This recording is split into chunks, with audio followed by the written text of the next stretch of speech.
Oh my god. Do you realize what we've done?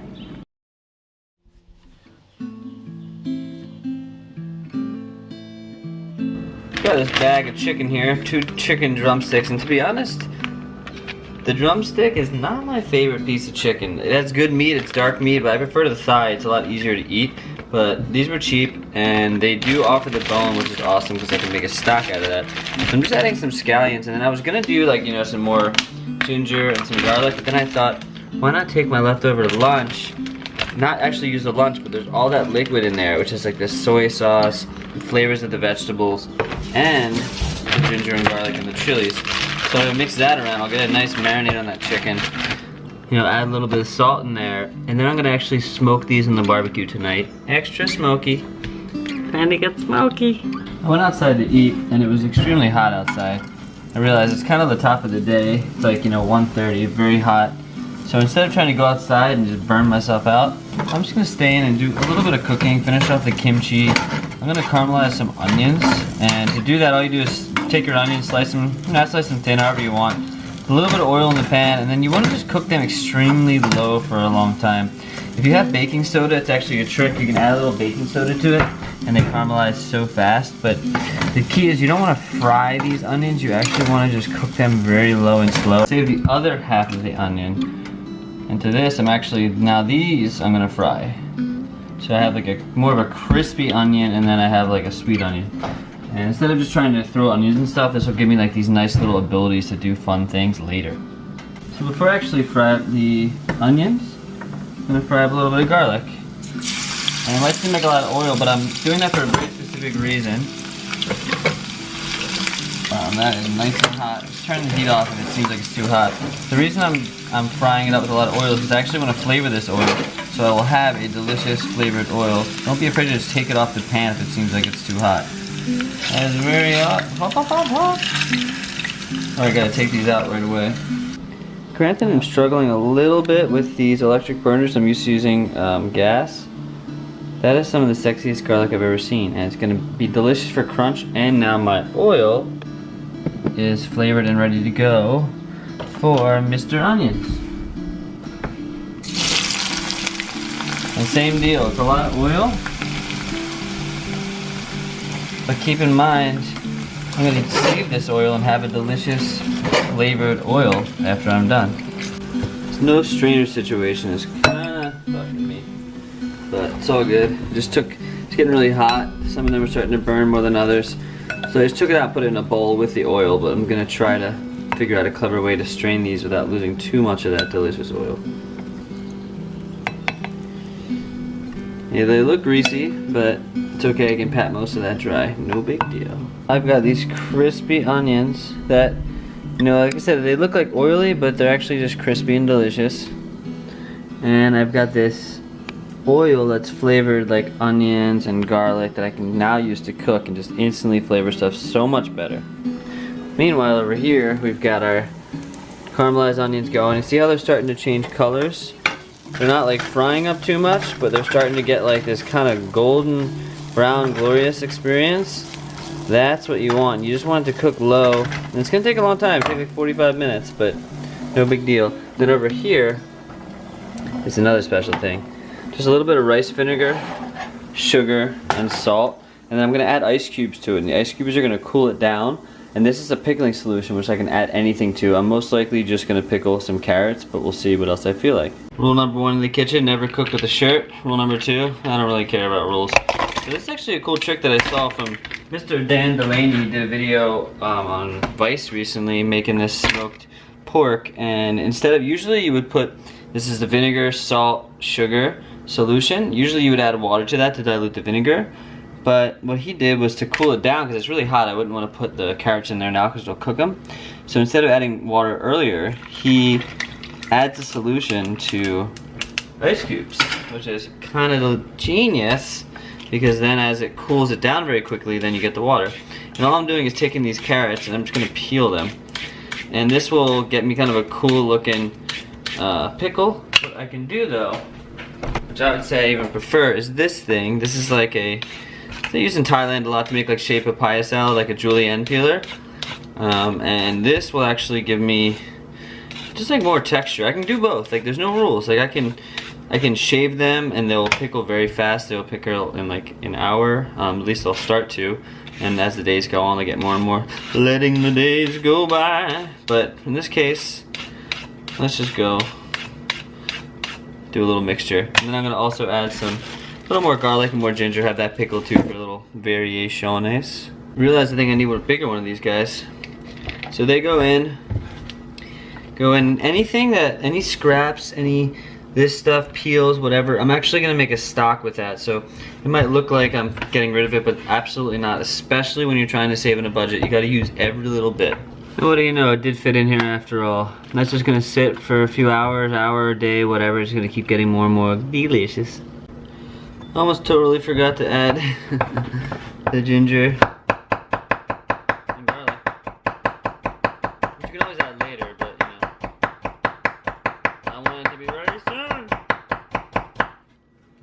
Skill right there. And now it is time to do most people's least favorite part, clean the dishes.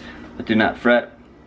If you clean as you go, it really helps. I've been cleaning as I go. I have a little bit to go, but cleaning dishes is kind of fun. It's meditative, you know. These are pretty much done. They turned out interesting. They're kind of part fried, part caramelized, but they're gonna be delicious either way. Let me try one. Oh my god, I haven't made caramelized onions in so long. Damn.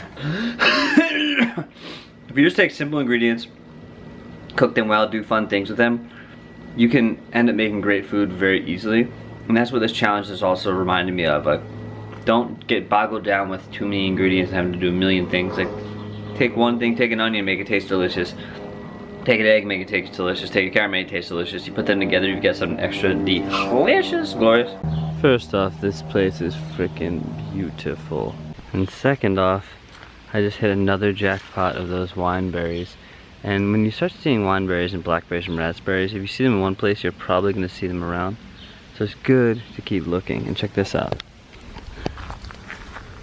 Now I know what you're thinking, eating berries in the wilderness is dangerous. And to a point that is very, very true.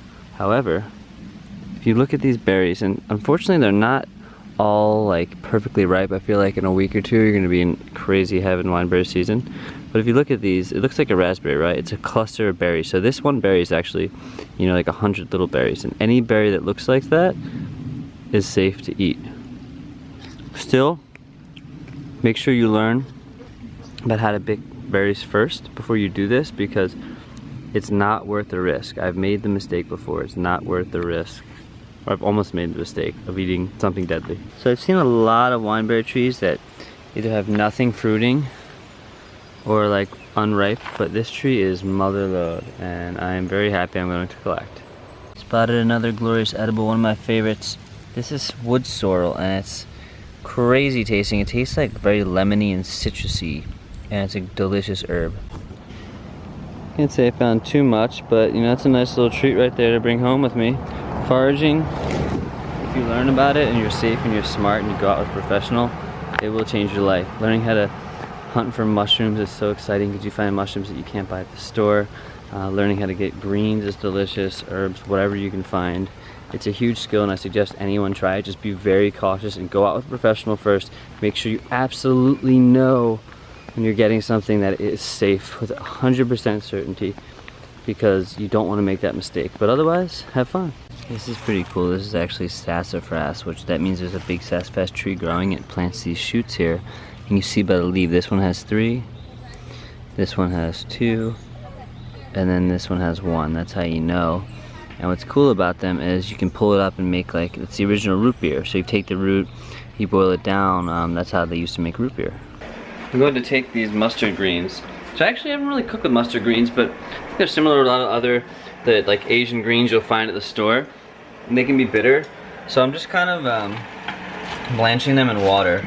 So like salt and water. Just kind of blanch them until they look beautiful, you know, a minute or two, and then you shock them under cold water. And that way I can eat them raw, or I can grill them, and grilling them is going to be freaking delicious. Finally, it is almost dinner time, and I'm very excited to have a cool little trick I'm kind of figuring out. So you may have seen this before, but if you don't have a wood grill, you can use a gas grill obviously, but you can get smoky flavor if you soak wood chips. These are mesquite wood chips. What is mesquite? I think actually no, they're hickory wood chips. I don't even know what mesquite is. Maybe it's made from mosquitoes, Seinfeld. So anyhow, I've been soaking them for hours, and now I just put them actually on the grate, and you'll start to see a little bit of smoke coming out. As it heats up, it's gonna smoke everything in here when I close it. But I don't want to cook these directly because they'll overcook. So I actually have the heat off in the back. The heat's only on the front. So I've got the chicken that's been marinated. I'm gonna smoke a carrot because I like to smoke. And then I've got those mustard greens in the back. But what I wanted to do was make a smoky barbecue sauce because I actually saw a cool trick to use rice paper to make bacon. So I want to smoke a barbecue sauce and then use that to make the rice paper bacon. Smoke situation is rocking. Now I've got the pan here and I've got the chicken marinade. I'm not going to waste that because that has endless flavor going on. The flavor, it just doesn't end, folks. There's no end to the flavor of madness. Then I take soy sauce. This is like an Asian sort of barbecue sauce. A bunch of soy. A bunch of rice wine vinegar. Bloop, bloop, bloop.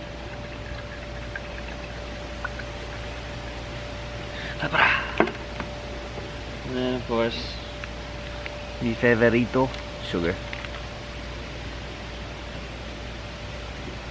I can always change the flavors. There's already scallions in there. I could add some ginger garlic if I want, but I think that's pretty good.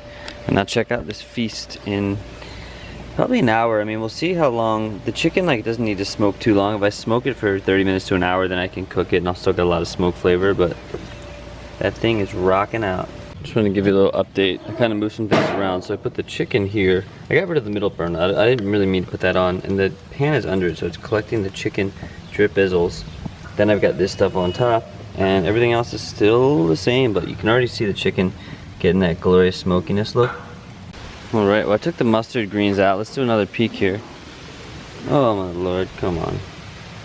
You cannot get that with regular grilling. You need the smoking experience.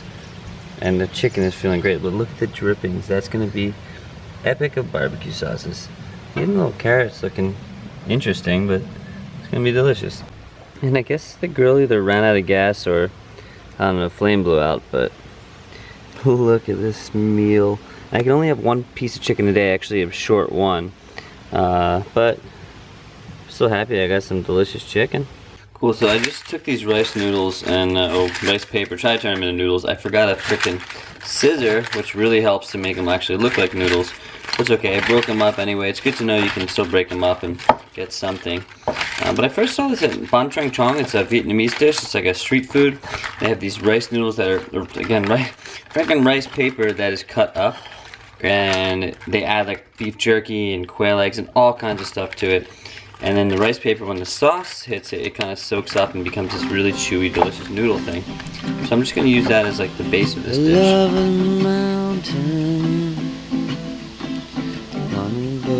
You ended, which one she said so. Get your heart broke. So stay with me. Stay with me. Stay with me, stay with me, so stay. Oh baby, look at this thing. You freaking joking me. La la la la, stay la la la la la. With me. Stay with me. She looks like a beauty, don't she? Squeeze some lime on there, always, always. I will go right in sauce. Usually I like to just try it separate first, but this is actually the best sauce that I've ever made in my entire human existence, so I'm just gonna go for it. Oh my god. Do you realize what we've done? Oh, and by the way, the rice noodles are real, and they're fantastic. Remember those rice noodles we soaked? They're clumped up together, but they're all these little bits. tastes kind of like meat in the most amazing way ever. I feel like I'm eating like a Asian barbecued pulled pork because everything is just pulling apart, but you get the chewiness. It's like fatty. I bet you if I fried this right now, it would be the best thing I've ever had. And thus brings up another point. When you're cooking a meal and you sit down, if you are not satisfied with that meal, or you come out with another idea mid-meal, pause your meal and see it through. Or pause your meal and make that not so great meal taste better. Sometimes it's something simple. A squeeze of lime. A crispening of something that needs crispy. I was watching Hot for Food earlier, and they were doing this idea with rice paper to make bacon and crisp it up. And I've cooked rice paper. I've done lots of different crazy things with the rice paper, but I haven't like fully explored the potential of stuff. And I didn't realize, I guess, rice paper bacon's a thing, or maybe they created it. And on the show, the girl in the show, Toyota or something, I think that's her last name, she really didn't like it. She thought it felt like too much like an ear, and it was like too weird and like skin to her. I was like, wait a second. That sounds amazing. And this